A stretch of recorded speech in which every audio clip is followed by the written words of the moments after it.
Bem, pessoal, eu faço esse vídeo explicação apenas para ter um suporte a mais, para a gente fazer uma melhor apresentação no dia da nossa, certo?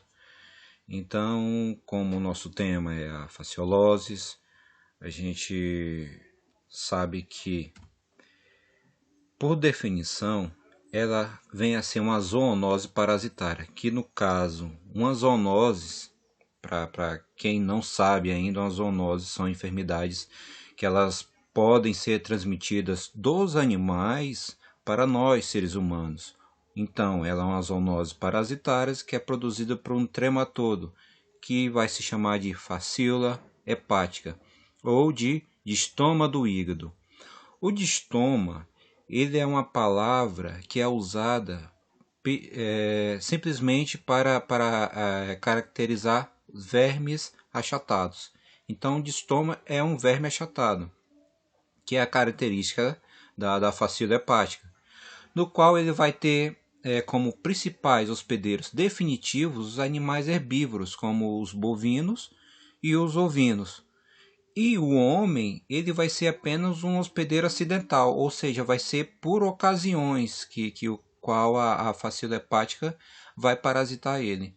E vai ter como hospedeiro intermediário entre o homem e o animal um pequeno caracol de água doce. No homem, a migração do parásito até a sua localização, que é nas vias biliares, vai determinar um quadro clínico caracterizado por um estado de hipersensibilidade, que são respostas imunes do corpo causadas por um dano tissular, que pode ser por infecção, inflamação ou até mesmo uma alergia. E também sintomas hepatobiliares, que são problemas tanto no fígado como nas vias biliares. Acerca da sua biologia ou seu ciclo evolutivo, a fascícula hepática é um trematodo digenético. Isso quer dizer o quê? Que eles são parasitas que só vão poder completar o seu ciclo evolutivo se passar por pelo menos 2 hospedeiros. No caso, ele vai ter que ir tanto principalmente para o caracol, entendeu? E depois ele vai infectar ou os animais ou acidentalmente o homem, tá? Então ele é um trematodo genético, contém um aspecto de uma folha lanceolada. Ele vai medir entre 2 a 3 centímetros de longitude e de 1 a 1,5 centímetros de diâmetro, e é de uma cor café esbranquiçado. Ele vai contar com 2 ventosas, uma na parte bucal e outra na parte ventral. E uma característica bem importante desse trematodo é que ele é hermafrodita, ou seja, ele tem tanto o órgão sexual masculino como o órgão sexual feminino, que vai estar presente na sua porção central, certo? Também vai apresentar um intestino muito ramificado que vai terminar em 2 cegos.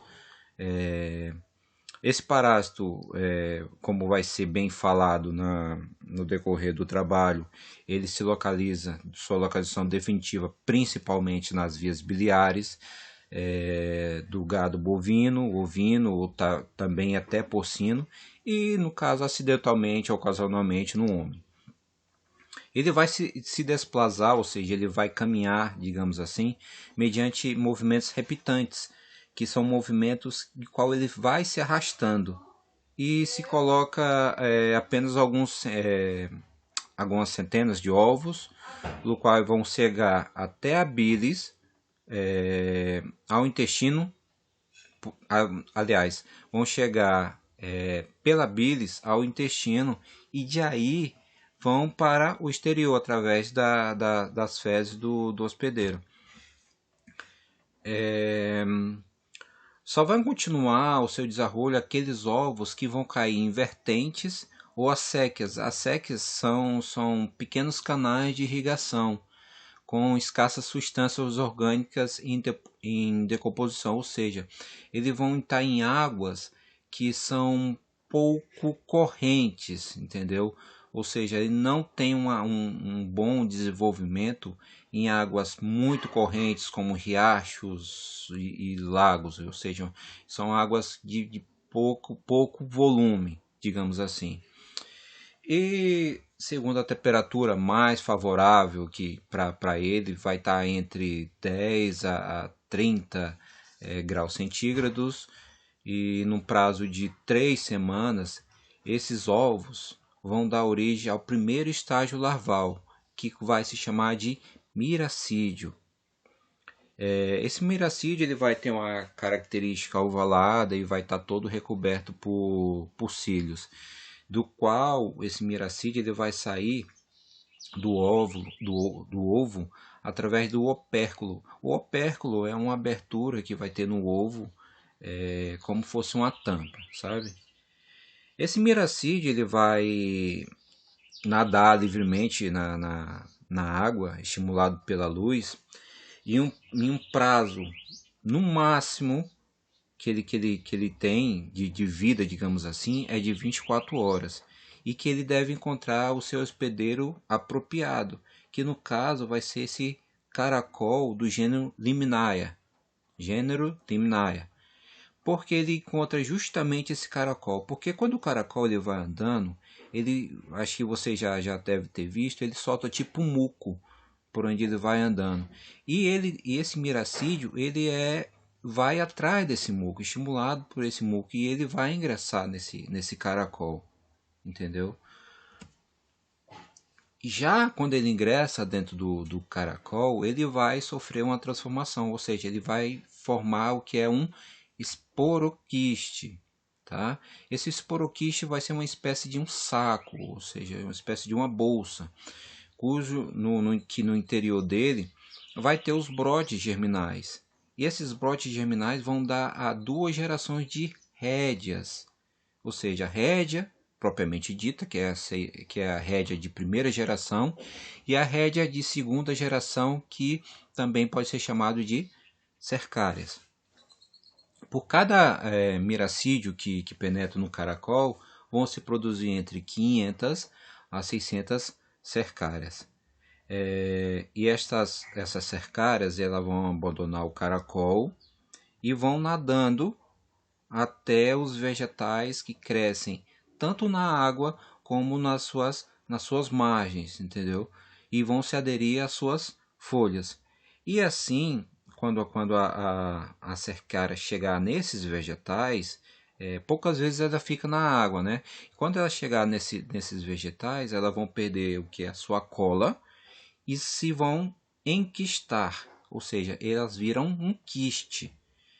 E essa cercária enquistada, também chamada de metacercária, o qual vai ter mais ou menos 500 micras, ela vai possuir uma grande vitalidade e esta que vai constituir a forma infectante para os hospedeiros definitivos, ou seja, vai ser a forma infectante tanto para os animais como para o homem. E aqui abaixo a gente vê o que é toda a fase evolutiva, desde o miracídio, que vira um esporoquiste, que do esporoquiste vai ter algumas rédeas e cercárias, que quando chega no vegetais, ela perde a sua cola e vira o que é a metacercária. Essa metacercária, como eu tinha falado antes, ela pode também estar tanto nos vegetais que estão dentro da água como próximo da água, no caso no pasto, né? E também ocorre que existe algumas plantações perto dessas águas, entendeu? Plantações para o consumo humano, que no caso do pasto, aliás, no caso de algumas verduras de plantação, que são no caso os berros é agrião para a gente, tá? Que pode ser tanto ingerido pelos animais como pelo homem. E quando assim que é ingerido, como eles vão estar enquistados, né? Ou seja, o quiche tem uma envoltura que não deixa se dissolver em todas as substâncias estomacais, eles vão continuar seu desenvolvimento assim que ingressa no tubo digestivo, mais precisamente aonde? Na porção superior do intestino delgado. E aí que quando ele perde a sua envoltura, ele vai ficar livre de uma forma juvenil para assim começar a sua invasão. Esse distoma jovem, ou seja, esse verme achatado, ele vai atravessar o que é toda a parede intestinal, desde mucosa, submucosa, todas as capas. E mais ou menos 3 horas depois, já eles ingressam onde? Na cavidade peritoneal, tá? E aí eles vão permanecer ali mais ou menos entre 3 a 15 dias e vão avançando pelo peritônio até chegar aonde? Na cápsula de Gleason. Essa cápsula de Gleason, ela é uma capa delgada, uma fina capa que vai envolver todo o que é o hígado, o fígado, tá? Ele vai, quando o estômago chegar lá, ele vai perfurar essa cápsula de Gleason e vai penetrar no que é no fígado, propriamente dito. E aí, quando ele ingressa no fígado, ele vai ingressar onde? Ele vai ficar andando pelo parênquima hepático, lembrando que parênquima são as células próprias de um órgão, no caso os hepatocitos, né? E até encontrar qualquer conduto biliar. E aí, quando ele chega nesse conduto biliar, é onde ele vai alcançar o que é sua fase adulta, em mais ou menos 2 a 3 meses após a infecção. E aí, como por último, a gente vê que o tempo desde a ingestão da metacercária, do qual, por exemplo, desde a ingestão da metacercária que está num agrião, num berro, e até a sua localização numa via biliar, é de 2 a 3 meses. Quanto à epidemiologia, a faciliose é uma importante zoonose parasitária comum em ovelhas e gado, mas que também pode afetar cabras, porcos e cavalos, certo? Na Latinoamérica, assim descrita que a maioria dos países, os casos humanos mais numerosos vão provir de Chile, Cuba, Peru e Argentina. Mas, quando se fala de Bolívia, na década de 90, se pensava que no altiplano boliviano, nas margens do lago Titicaca, tinha uma maior prevalência de fascioloses humanos em todo o mundo. E que daí, por conta disso, o Ministério da Saúde da Bolívia determinou a administração em massa de medicamento contra essa enfermidade. E as perdas por decomisso, ou seja, de privação dos fígados com esses vermes, pode ser muito grande, sobretudo na região do qual mais de 80% do gado vai estar infectado. Os animais eles vão adquirir essa infecção justamente por estarem comendo pasto que vão estar infectado com a metacercária. E habitualmente, como o gado come muito, passa o dia comendo, essa infecção vai ser massiva, afetando o estado geral do animal, desde seu peso, e que afeta a produção de carne, leite e até de lã, no caso dos ovinos.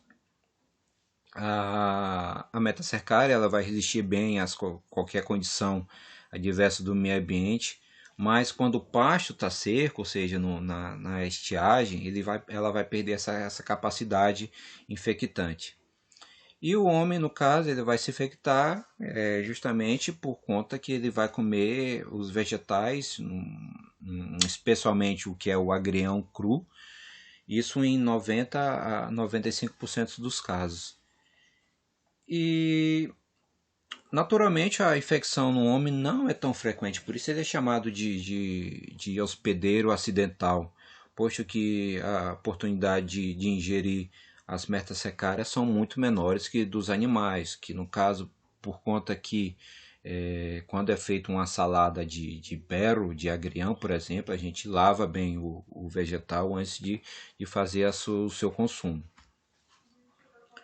Agora, acerca da patologia, é necessário saber bem que existem dois períodos bem distintos, que são o período de invasão e o período de estado. O período de invasão é o período que é compreendido, ou seja, é o primeiro período que é compreendido desde a ingestão das metacercárias através dos vegetais infectados até a chegada desses vermes, desses distomas, aos condutos biliares. Esse é o período de invasão. Já o período de estado, ou seja, o período que você vai se enfermar, é o período que começa com a parasitação da via biliar provocada já pelos gusanos adultos. Então, o período de invasão, o que ele vai ocasionar? Ele vai ocasionar uma inflamação peritoneal com exsudação de uma quantidade variável de líquido serohemático. Então, a inflamação do peritônio com exsudação, sabemos que exsudação é uma reação natural do organismo, né? Que ele solta um líquido que vai tentar evitar as infecções. E esse líquido serohemático é o soro mais o sangue, né? O soro é o líquido do sangue, é o plasma sem o fator de coagulação, mais o sangue, no caso hemático. E também vai apresentar o que é um edema do epiplom maior. Epiplom são as dobras do peritônio, tá? Então ele vai apresentar um edema no epiplom maior com aderências laxas, ou seja, aderências fracas ao diafragma e aos órgãos vizinhos. A cápsula de Gleason, né, como eu falei, é a capa que recobre o hígado, vai apresentar um engrossamento, ou seja, uma inflamação, e a infiltração leucocitária, ou seja, de leucócitos, especialmente o que é os eosinófilos. Só para destacar bem, os eosinófilos, eles são células do sistema imune, tá? Eles vão estar presentes em 2 a 4% no sangue. Eles atuam tanto em processos parasitários como em processos de alergia. Tá? Por isso que sempre na parasitologia a gente escuta falar eosinofilia, que a eosinofilia é o aumento da concentração do eosinófilos, entendeu? Ou seja, que indicam uma enfermidade parasitária. Então, e por último, no hígado vai aumentar o seu tamanho, por conta de que a gente vai ver mais à frente o porquê, por conta tanto da inflamação como da hiperplásia, com formações denominadas microabscessos, tá? O qual são pequenos focos necróticos que estão constituídos por uma infiltração leucocitária, ou seja, uma infiltração de células do sistema imune. Já o período de estado no hígado vai se apresentar alguns nódulos amarelos, amarelentos, de mais ou menos meio centímetro de diâmetro, que quando se corta o fígado, tá, vai apresentar um aspecto caseoso. Esse aspecto caseoso se diz que é um aspecto que parece um aspecto de queijo. Sabe aqueles queijos que são todos furadinhos dentro? É esse aspecto caseoso que vai apresentar o fígado. Esses são os mesmos focos necróticos também do período de invasão, que agora que na periferia, ou seja, nas margens, vão apresentar uma cápsula que vão ter poucos, tanto linfocitos como plasmocitos, que são células fortemente capacitadas para combater qualquer tipo de invasão. E vão ser substituídas pela capa de eosinófilos. Já ao lado desses focos necróticos, a zona de escleroses dos espaços porto-biliares com infiltrado linfocitário. Essa zona de esclerose é uma esclerose ela é uma patologia que causa um endurecimento do tecido devido a um aumento normal e progressivo das células do tecido conjuntivo, tá? E cerca desses focos necróticos, os condutos biliares interlobulares vão aparecer tanto dilatados como esclerosados, né? Com uma reação inflamatória crônica. E, por último, a hiperplasia dos condutos biliares não é provocada somente pelo contato físico do parásito, mas que esse parásito ele vai provocar quimicamente uma produção de prolina, que é um aminoácido que vai intervenir na produção do colágeno. Então a hiperplasia, que seja, é o aumento do fígado, certo? E esse aumento do fígado vai ser provocado por essa prolina, que no qual vai produzir mais colágeno ainda. E vamos ter dois tipos de imunidade. Tanto a imunidade do tipo humoral, que é dada pelos anticorpos, né? E do tipo celular, que é principalmente dado porque são os linfocitos NK, natural killers, la qual se pode demonstrar pela transferência de proteção mediante os linfocitos. E da facila hepática, elas vão se localizar principalmente no que é os condutos biliares intrahepáticos, ou seja, os condutos que estão dentro do fígado. E mais esse verme, ele pode tanto se dirigir para outras zonas da via biliar, que pode ser o conduto cístico, a vesícula biliar, o conduto colédoco ou até mesmo a ampolha de Vater. E com isso vai produzir o que é uma obstrução, que vai ser obrigado a fazer intervenções cirúrgicas de urgência. Mas também esse distoma ele pode produzir o que são as chamadas distomatoses erráticas, ou seja, simplesmente esses vermes não vão para o fígado. Eles podem simplesmente ficar ali na cavidade peritoneal, eles podem migrar para o parênquima pulmonar, podem vir até para a pele e outros locais também do corpo. Já falando da sintomatologia, a aparição dos sintomas está condicionada por um número de metacercárias ingeridas, né? Pode ser uma infecção mais reduzida, ou seja, pode nem apresentar sintomas, ou também pode ter uma ingestão, uma infecção mais abundante, que vai determinar um quadro mais grave. Os sintomas e os sinais são diferentes, tanto no período de invasão quanto no período de estado. No período de invasão, em esta fase, vão aparecer o que são a migração desse distoma através do organismo, que vai durar mais ou menos 2 meses e vai apresentar a seguinte sintomatologia. Sempre vai apresentar, no caso, dor, né? Vai apresentar dor, por conta que ele vai estar invadindo e destruindo o que é as capas do intestino, no caso, né? E talvez seja o sintoma mais constante. E quando ele vai chegar no fígado, essa dor, como o fígado vai estar justamente localizado nesse hipocôndrio direito, sim, a anatomia a gente lembra que o hipocôndrio direito é a parte superior e direita, essa dor vai ser de caráter variável, vai ter desde um mal-estar ou talvez uma tipo cólica. E às vezes vão apresentar uma sensação de peso, como um ardor, que vai se irradiar vai subir até a região escapular homônima, ou seja, só de um lado, do lado direito, ou também vai apresentar uma sensação de pressão na base do tórax, na região direita também.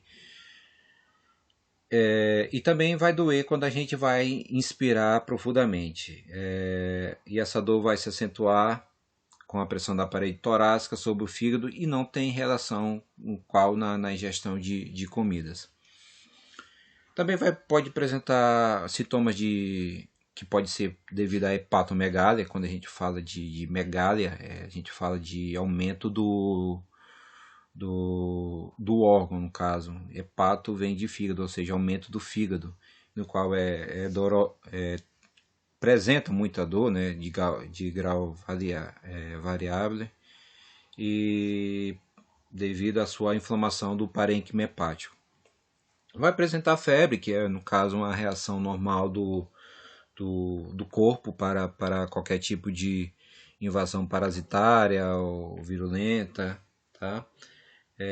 Mas, no caso, essa febre geralmente é constante, baixa e vão durar poucos dias. E o outro sintoma vai ser a urticária, né?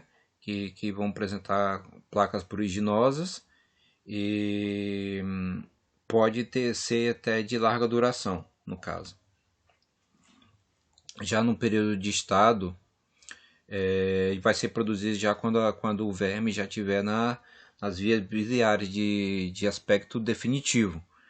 E os sintomas também vão ser semelhantes ao período de invasão, né? Mas vão apresentar, no caso, primeiramente, que são transtornos digestivos, que aparecem como a dispepsia, de tipo biliar. E o que é a dispepsia? É uma sensação de dor na parte superior do abdômen, que por essa dispepsia a gente pode ter o que é anorexia, uma sensação de plenitude abdominal, uma sensação de saciedade, no caso, né? Flatulências, náuseas, vômito e predomínio da constipação, e que pode apresentar também episódios diarreicos ocasionais e intolerâncias a alguns alimentos, como gorduras, frituras, ovos, etc.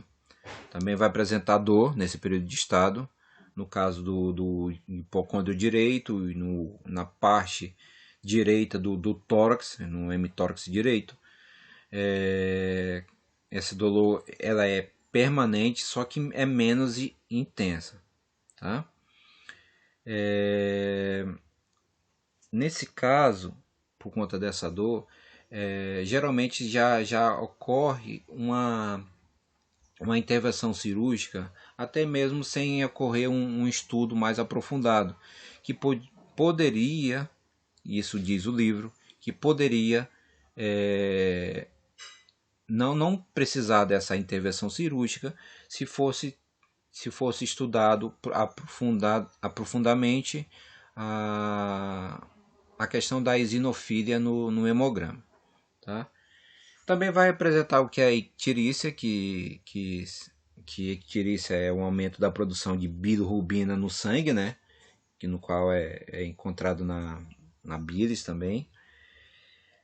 Que se apresenta em forma de subicterícia ou icterícia transitória com mais frequência no período anterior. E do tipo obstrutivo é por conta do passo desses vermes ao colédoco. A hepatomegália também igual ao período de invasão, é mais acentuada, tá? E também vai apresentar febre por conta do processo inflamatório nas vias biliares, que nesse caso vão estar obstruídas. Acerca do diagnóstico, vão se plantear frente a um enfermo com um transtorno digestivo, especialmente do tipo hepatobiliar, que pode ou não apresentar uma crise febril ou urticária, né?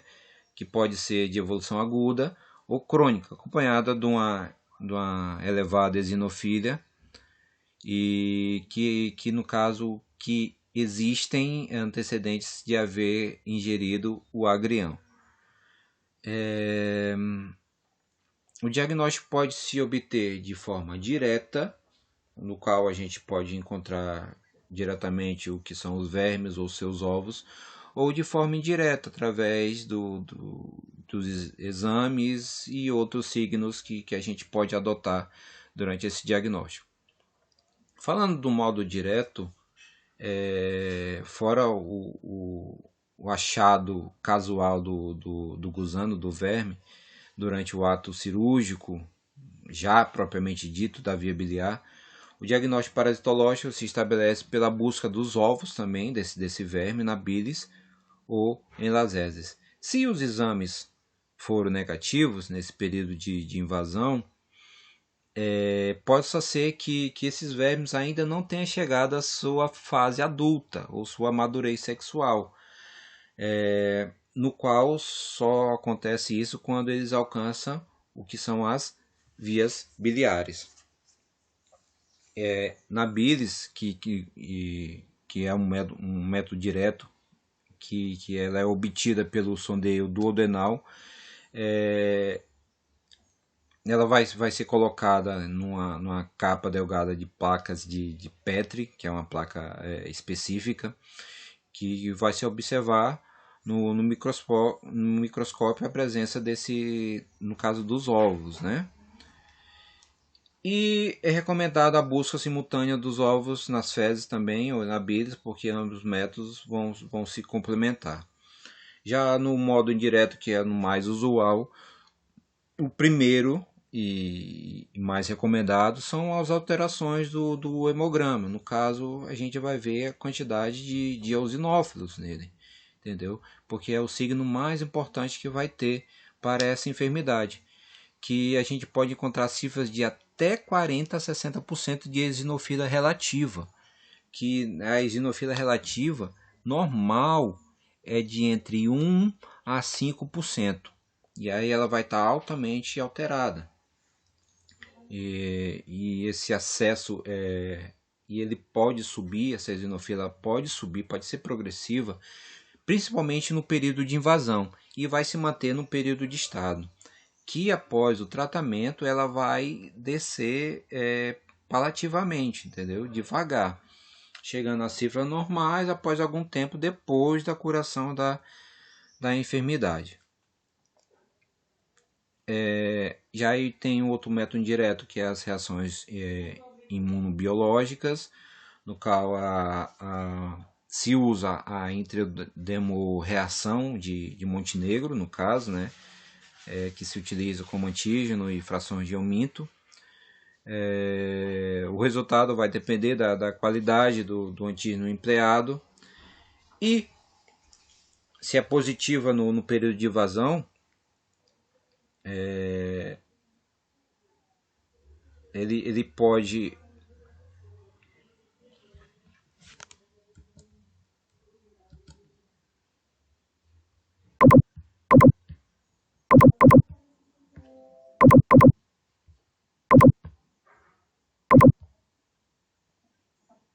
continuando aqui, as reações serológicas mais utilizadas na faciolose são a ELISA, a imunoeletroforeses, né, IEF, as contra-imunoeletroforeses, CF, a doble difusão em H, hemoglutinação indireta e firração do complemento.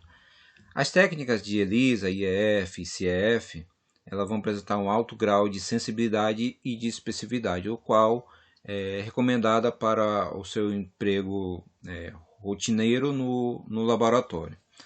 Também temos as provas de funcionalismo hepático, no qual as provas de floculação habitualmente são normais ou vão estar alteradas. No caso, a bilirrubina pode estar normal ou alterada, né?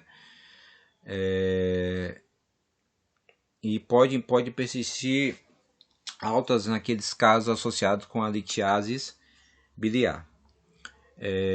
O diagnóstico por imagem, que também pode ser muito bem empregado, no caso em infecções massivas, a gente pode ver que no parênquima hepático ela já vai estar provocando lesões, e a gente pode visualizar ela mediante a ecotomografia, a cintigrafia ou até mesmo o scanner.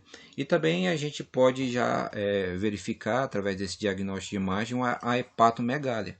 E aí, através dessa suposição do coração já estar crescido, no caso, a gente já pode verificar um quadro de faciliose. Acerca do tratamento, na atualidade, a droga mais usada é o trigabendazol, que é derivado benzoimidazólico de emprego veterinário, e também é usado na caso de infecção crônica no homem, né? Ele vai ser administrado via oral, em doses únicas, para 10 miligramas quilo peso, com qual se obtém uma curação ao redor de 80% dos casos.